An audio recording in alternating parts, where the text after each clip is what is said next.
जय हिंद। मैं Manidhar Chaturvedi, retired BSF, Banaras Ghazipur border से। सबसे मैं पहले कहना चाहूँगा कि जिस देश का राजा चरित्रहीन हो जाए, जिस देश का राजा ही चरित्रहीन हो जाए, तो तवायफों के कोटों की मौज आ जाती है। तवायफों के कोटों की मौज आ जाती है। निश्चित रूप से जिस तरह देश में ये चीज़ें हिंसक प्रवृत्ति के लोग रखे हैं, कहीं की नफरत बांटने का प्रयास किया जा रहा है, जिस तरह महापुरुषों को कलंकित किया जा रहा है, आज वे लोग कहाँ हैं जो राष्ट्र धर्म की बात करते थे, राजधर्म की बात करते, राम राज की बात कहाँ है? सब नहीं कहना चाहूँगा। तो आज जो भारतीय जनता पार्टी की चुप्पी है, जो राष्ट्रवाद पर, जो राम राज पर दम भरती थे, कहाँ हैं उनके लोग आज इस तरह से गांधी जैसे लोगों को प्रश्न लगा रहे हैं, गांधी जी के मुंह पर थूक रहे हैं। क्या यही देश प्रेम है? क्या यही राष्ट्रवाद है? जी नहीं, उन्होंने कहा है कि दूसरा गाल आगे करने से आज़ादी नहीं मिलती, भीख मिलती है। इसी इतिहास गवाह है, किसी भी समस्या का समाधान हिंसा नहीं है, हिंसा नहीं है। किसी समस्या का समाधान बंदूक नहीं है, किसी का समस्या का समाधान बैरिकेडिंग नहीं है।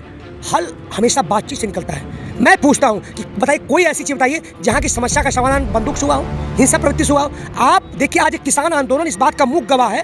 हम गांधी जी के पद चिन्हों पर चल रहे हैं। आज 12 महीने हो गया, क्यों है? अगर आज ही हम हिंसा करने लगे, आज ही आगजनी करने लगे, मारने पीटने लगे, फोड़ने लगे, बसों के सिर तोड़ने लगे, हम 2 मिनट नहीं रुक पाएंगे। 2 मिनट वही गांधी का बल है। और इसके लिए साउथ अफ्रीका, दक्षिण अफ्रीका की जो क्रांति हुई, जो दक्षिण अफ्रीका को आज़ादी में नेल्सन मंडेला मिला, वो गांधी जी के कदमों पर। फ्रांस के आदि गांधी, सब गांधी जी के कदमों पर। फिर अब सरदार भगत सिंह पे सवाल, सरदार भगत सिंह बनाम गांधी जी कर रहे हैं। आप जानते हो कि इससे कौन से तथ्य हमें प्रमाण पत्र प्रस्तुत करें? ये तो लोगों को जाना चाहिए। मैं एक फौजी हूँ, मैं किसान आंदोलन जुड़ा हूँ। मैं रिक्वेस्ट करता हूँ कि लोग व्यूअर्स देख रहे हो, वो जाए थाने में, उनके तथ्यों को मांगे। किस तथ्य के आधार पर उन्होंने कहा कि गांधी जी को कभी नहीं सरदार भगत सिंह मानते थे? गांधी जी को सरदार भगत सिंह बहुत प्रिय, बहुत पूजा करते थे, आदर सम्मान करते थे।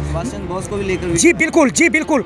इन्होंने गर्म दल और नरम दल के नेताओं में मतभेद था, लेकिन वो लोग एक दूसरे सम्मान करते थे। मतभेद हो सकते हैं, लेकिन मनभेद नहीं हो सकते हैं। उनका मतभेद था विचारों का, वो गर्म दल के तरीके से इस तरह, लेकिन उनका जो आदर सम्मान था, जो तरीके थे, वो सब एक जैसे ही थे, एक ही पथ के थे। और इन्होंने बहुत सम्मान किया करते थे, जो सुभाष चंद्र बोस हो, चाहे जो अपने सरदार भगत सिंह, जो सब लोग सम्मान आदि सम्मान करते थे। वो चाहते थे, अगर चाहते तो उनकी फांसी टल जाती। उन्होंने खुद ही कहा था, मैंने पढ़ा था कि नहीं, ये मेरी 24 साल में जो मेरी फांसी होगी, देश को मजबूती प्रदान करेगी, आंदोलन और तेज बढ़ेगा। अगर मेरा फांसी टल गया तो आज़ादी और भी टल जाएगी, इसलिए मुझे फांसी लगने दो। इसीलिए उन्होंने फांसी के लिए खुद उनकी उस तरफ गए। कोई इसमें किसी का रोल नहीं है। निश्चित जिस तरह से कंगना रनौत, इन्होंने जो भीख प्रदर्शन मिला, बोलने की आज़ादी।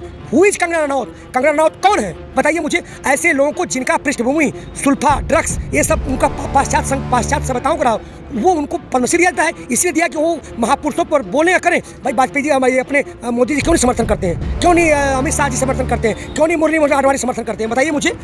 तो ये सवाल है, कहीं ना कहीं इसे सब प्रमोट किया जा रहा है। और जो यहाँ देश को बांटने की जो चुनाव की राजनीति की जा रही है कि हम यूपी में चुनाव है, ब्राह्मणों को साधने का चुनाव। मैं पूछता हूँ, मैं धैरा गांव का निवासी हूँ, वाराणसी में पड़ता है। मैं पूछता हूँ, वहाँ के ब्राह्मण कितने सुखी संपन्न हुए बताइए? उनको क्या मिला इस भारतीय जनता पार्टी? सिर्फ आप हिंदू और मुस्लिम करने से पाएंगे? अब देखिए, इनके अधिनायक गोडसे हो सकते हैं, जब गोडसे और सावरकर, बताइए, हे राम को मारने वाले आज जो है उनकी पूजा हो रही है। उन चीज़ों गलतियों को छुपाने के लिए एक, हम कहते हैं भारतीय जनता पार्टी एक संगठन, एक पार्टी है, आरएसएस एक संगठन है, लेकिन भारत नहीं है। भारत के हम सभी लोग, उसमें जो भी लोग रहते हैं, सबका भारत है। ये अगर भारतीय जनता पार्टी अपना विचारधारा थोपने का प्रयास है कि मैं भारत हूँ, ये कदापि नहीं, गलत है। ये निश्चित रूप से एक कलंकित करने का प्रयास, भारत को तोड़ने का प्रयास किया जा रहा है। एक भारतीय जनता पार्टी सिद्धांत और पार्टी है, पार्टी बने रहे, भारत बनने का प्रयास न करें। आज भारत बनने का प्रयास कहते हैं, हम पे गोडसे थोपा जा रहा है, हम पे सावरकर थोपा जा रहा है, हम पे कंगना रनौत थोपी जा रही है। बताइए, ये ऐसा ही देश होता है क्या? मतलब इन लोगों का यही प्रयास है, जो 2% लोग हैं, जो एक ब्राह्मण है, राजपूत है, जो कायस्थ है, इन लोगों का प्रयास है कि हमारी विचार 2% लोग हैं, ये लोग देश को मतलब अपने मुट्ठी भर मनुवादी सोच में रखना चाहते हैं। अगर आज हम बटे हुए हैं, सच है, विवर्षों में बटे हुए हैं हम, सपा बसपा, कहीं ना कहीं अलग पार्टियों में, कांग्रेस में, इसलिए मजबूत। अगर हम 98% अगर एक हो जाएं, तो मनवादी सोच जो हम पे राज करते आए हैं और करने का प्रयास कथित रूप से कर रहे हैं, कहीं नहीं टिकेंगे। ये यूपी में ब्राह्मणों को साधने की कवायद है।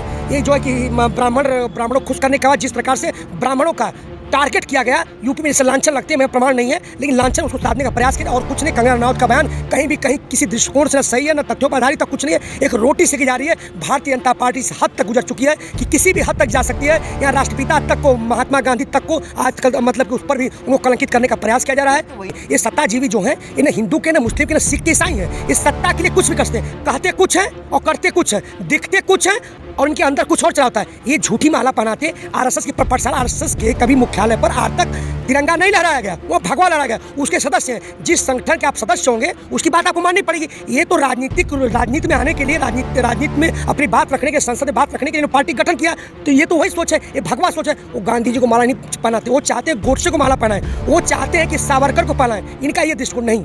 ये जो है यहाँ पे तमाम ऐसे हिंदू मुस्लिम सिख ईसाई के तमाम स्वतंत्रता संग्राम सेनानी हुए, जो शहीद हुए, जो महापुरुष हुए, वो सबका देश, सबको माला पर सबका आदर सम्मान है। और निश्चित रूप से अगर देश को बांटने की एक प्रधानमंत्री, मैंने एक चीज और देखा था, जब राम मंदिर का उद्घाटन होता है, इस देश का प्रथम नागरिक सबने पढ़ा होगा कि राष्ट्रपति होता है, तो राष्ट्रपति का निमंत्रण क्यों नहीं? मुझे बताइए, राष्ट्रपति को निमंत्रण क्यों नहीं? रामराज में जब राम सबके हिंदू की बात करते हैं ना, कहते हैं हिंदू, हम कहते हैं कि ब्राह्मण अपने लड़की की शादी क्या हरिजन से करेगा? मुझे बताइए, कैसे हिंदू की बात करते हैं?